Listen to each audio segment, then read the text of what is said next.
जय माता दी दोस्तों, शुभ तिथि, शुभ समय, शुभ वार। तो दोस्तों, जैसा कि अभी हमारा पितृपक्ष चल रहा है, पितृपक्ष में जितना अधिक से अधिक उपाय के द्वारा, पिंडदान के द्वारा, पूजन के द्वारा, अर्चन के द्वारा पितरों को हम प्रसन्न करते हैं, उतना ही हमारे परिवार सुखी और संपन्न रहते हैं। पितरों का आशीर्वाद बहुत ही आवश्यक होता है।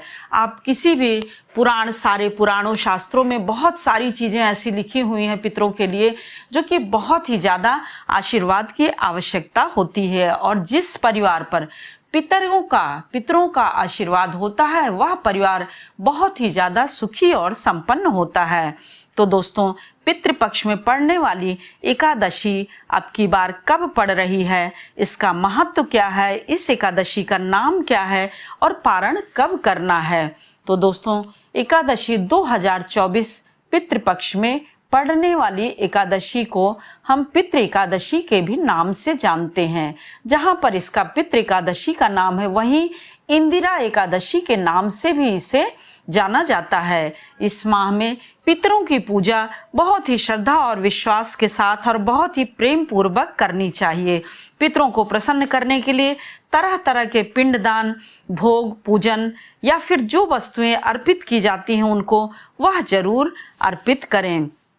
तो दोस्तों, एकादशी 2024 पितृपक्ष में पड़ने वाली आश्विन माह के कृष्ण पक्ष में आने वाली एकादशी जो है, वह बहुत ही महत्व एवं बहुत ही एक तरह से बहुत सारी चीजों को लिए हुए है। एकादशी तिथि के दिन यदि कोई व्रत करता है और विष्णु भगवान का पूजन करता है, तो उसको बहुत सारे मनोवांछित फलों की प्राप्ति होती है। अब देखिए दोस्तों, कितना शुभकारी है कि इसी माह में शुक्ल पक्ष में आपका इसके बाद यानी पितृपक्ष के बाद, यह तो कृष्ण पक्ष में है पितृपक्ष, और शुक्ल पक्ष में शारदीय नवरात्र शुरू हो जाएगा। यह 9 दिनों का होता है, पितृपक्ष आपका 15 दिनों का है। तो इसमें देखिए कि जो एक पूजा की जाती है पितृपक्ष की पितरों के लिए और नवरात्र में दुर्गा माता के लिए, तो कहते हैं कि इन सब के पूजन करने से सभी प्रकार के मनोवांछित फलों की प्राप्ति होती है। अब इंदिरा एकादशी कह लीजिए, पितृ एकादशी कह लीजिए, इस दिन श्री हरि की पूजा अर्थात विष्णु भगवान की पूजा करना बहुत ही फलदायी माना जाता है। ऐसा कहा जाता है कि पितृपक्ष में मनुष्य अपनी किसी भी मनोकामनाओं को यदि पूर्ण करना चाहता है तो पितरों को अवश्य प्रसन्न करे, क्योंकि संयोग देखिए कि इस दिन यानी जिस दिन एकादशी है, शिववास है, और जो है शिववास होने पर कहते हैं कि शिव जी का पूर्ण रूप से वरदान प्राप्त होता है। तो पितर के साथ साथ देवता भी प्रसन्न हो जाते हैं। अगर आप लड्डू गोपाल घर में रखे हैं तो एकादशी के दिन उनको स्नान कराइए। अगर हो सके तो दूध, गंगा जल या जो भी हो उससे अभिषेक करके स्नान करके वस्त्र उनके जरूर बदलें।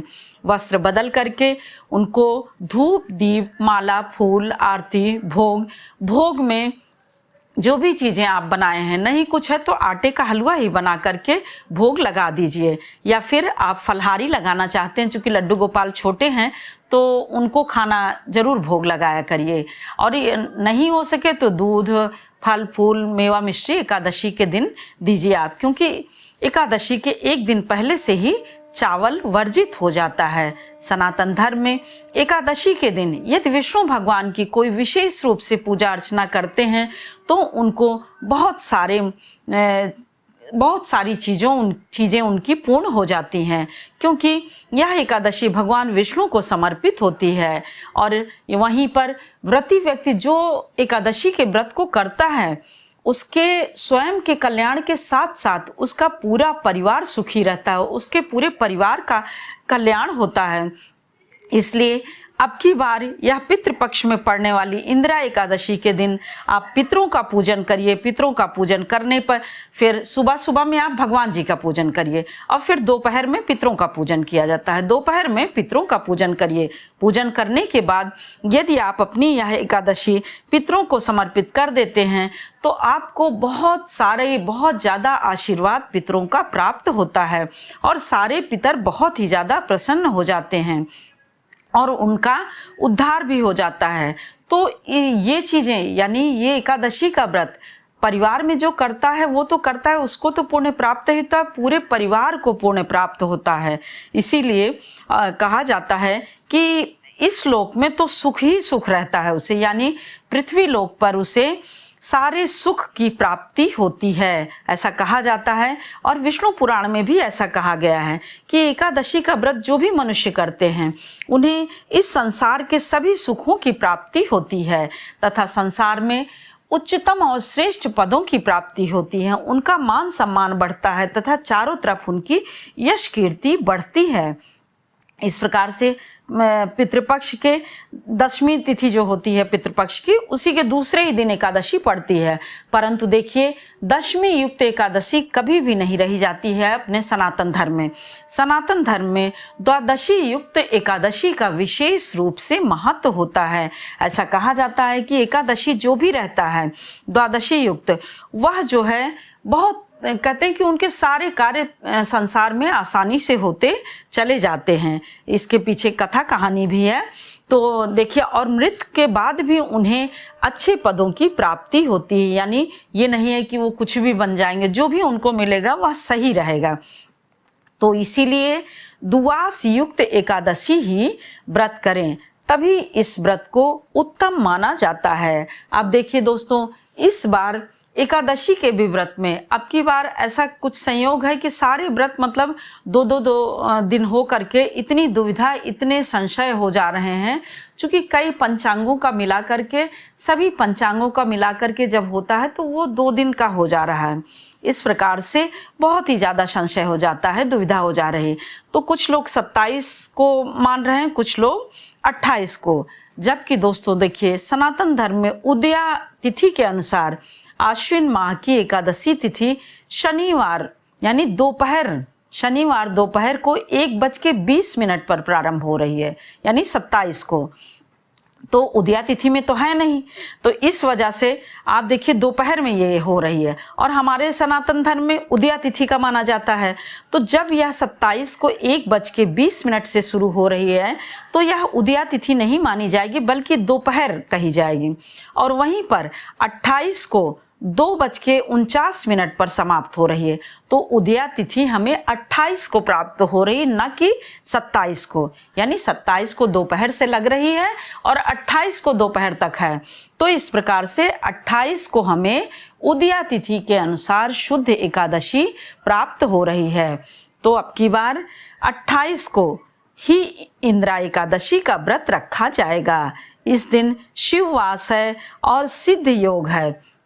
सिद्ध योग होने पर कोई भी कार्य यदि इस दिन आप करते हैं तो वह निश्चित में ही सिद्ध होगा। शिव योग होने पर, शिववास होने पर कोई भी शुभकारी कार्य आप कर सकते हैं। या हमेशा जैसे देखिए कि सावन में आपका रुद्राभिषेक के समय देखा जाता है, या वैसे ही सोमवार को आप रुद्राभिषेक कराते हैं तो शिववास देख करके कराते हैं तो बहुत ही अच्छा होता है। ऐसा कहा जाता है कि पृथ्वी पर शिव जी विचरण करते रहते हैं, उनका आशीर्वाद प्राप्त होता रहता है। अब वहीं पे पारणा जो है 29 सितंबर को, यानी 28 सितंबर को व्रत रहेगा एकादशी को, और 29 सितंबर को 6:15 से लेकर के 8:35 तक पारणा रहेगा। तो आप सुबह उठ करके अपना स्नान ध्यान करके सूर्य भगवान को जल चढ़ा के सीधा और दक्षिणा निकालना बिल्कुल भी ना भूलिए। सीधा और दक्षिणा निकाल करके तभी पारण करिए। अब जिसके यहाँ अपना पूजन उजन होता हो तो वो अपना पूजन का भी, श्राद्ध का भी, वो सभी, क्योंकि एकादशी का श्राद्ध मान लीजिए 27 को कुछ लोग कर लेंगे, दोपहर में किया जाता है, तो 27 को कर लेंगे तो कोई दिक्कत नहीं रहेगी। लेकिन मान लीजिए कुछ ऐसी चीजें हो जो, तो उन सब का ध्यान रखते हुए पारणा शुभ मुहूर्त में ही करें। यदि अन्न उस समय ना खाने का हो तो सिर्फ तुलसी और गंगा जल से ही कर लें पारणा, उसके बाद अपने कार्य को करें। चाहे वह एकादशी का हो, चाहे वह पितृपक्ष का हो, चाहे श्राद्ध का हो, या कुछ भी हो, तब फिर अपने कार्यों को करें, सारी चीज़ों को देखते हुए।